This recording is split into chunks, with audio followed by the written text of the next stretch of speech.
السلام عليكم ورحمة الله وبركاته.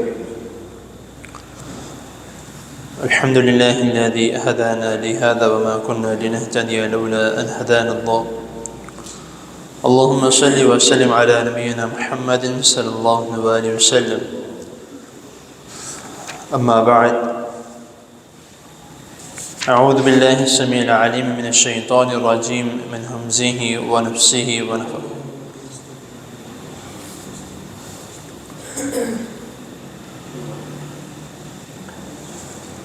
تلك حدود الله ومن يتعدى حدود الله فأولئك هم الظالمون. صدق اللہ العظیم. حضرات محترم، اللہ تعالیٰ کی توفیق سے وراثت کے احکام و مسائل آپ کے سامنے اختصار کے ساتھ بیان کیے جا رہے ہیں. وراثت کے احکام و مسائل میں ایک یہ مسئلہ بھی بہت اہم ہے کہ جو اولاد غلط عمل کر کے پیدا ہو جاتی ہے تو اس کا وارث کون ہے، یا جو اولاد لے پالک ہے، کسی سے لے کے پالی ہے یا اڈاپٹڈ ہے، اس کا وارث کون ہے. یہ دو ایک ایسے اہم سوال ہیں جو کہ خیر پہلے والا سوال تو کوئی نہیں پوچھتا، لیکن دوسرے والا سوال جو ہے وہ بہت لوگ پوچھتے ہیں، لے پالک کے متعلق یا اڈاپٹڈ بچے کے متعلق، کہ اس کا وارث کون ہے، یا اس کو ہم اپنی وراثت کا حصہ دے سکتے ہیں، یا اس کو کتنا حصہ ملے گا، وغیرہ وغیرہ. جو پہلی بات ہے کہ غلط عمل سے اگر اولاد ہو تو اس کے متعلق جو نبی کریم صلی اللہ علیہ وسلم کی احادیث سے ہمیں جو سبق ملتا ہے، اور اس حدیث کے متعلق دیکھا جائے تو الوالد الفرائشی والعاہر الحجر، کہ نبی کریم صلی اللہ علیہ وسلم نے فرمایا کہ جو اولاد ہے وہ بستر والے کی ہے، اور جو زانیہ ہے اس کے لیے پتھر ہے. تو اس کے متعلق جو ہے وہ محدثین اس حدیث سے یہ اخذ کرتے ہیں کہ جو اگر غلط کام سے، غلط عمل سے اولاد ہو جاتی ہے تو اس کا منسوب جو ہے وہ اس مرد کی طرف کیا جائے گا جو اس عورت کے ساتھ اس کام میں ملوث تھا. اب اس کی دوسری شکل ہے کہ وہ مرد مانتا ہی نہیں ہے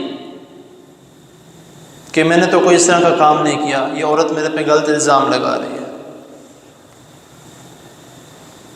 تو اس کی شرط یا اس کی شکل وہ پھر یہ ہے کہ اس بچے کی جو منسوب ہے وہ عورت کی طرف کی جائے گی. لیکن پہلے تو خیر یہ معاملات نہیں تھے، لیکن اب سائنس کا دور ہے تو ہر چیز کے متعلق جو ہے وہ پتہ کر لیتے ہیں. خیر جو حدیث کے متعلق ہے وہ میں نے آپ کو بتایا. جو دوسرا سوال جس کے متعلق میں نے بتایا کہ لے پالک کے متعلق، یا ایسا بچہ یا بچی جس کو اڈاپٹ کیا ہوتا ہے کسی یتیم خانے سے، تو اس کی وراثت کے متعلق اکثر لوگ سوال کرتے ہیں. ابھی کچھ دن پہلے بھی مجھے ایک بھائی کا فون آیا تو اس نے مجھے ڈائریکٹ اتنا ہی پوچھا کہ اگر کسی بچے کو لے کے پالا ہوا ہے تو اس کا وراثت میں کیا حصہ ہوگا. تو میں نے کہا کہ بھائی سب سے پہلی بات تو یہ ہے کہ وہ آپ کی اولاد ہی نہیں ہے. آپ نے اس کو کسی سے لے کے پالا ہے تو اس کے اصل والدین وہ ہیں جس سے آپ نے اس کو لے کے پالا.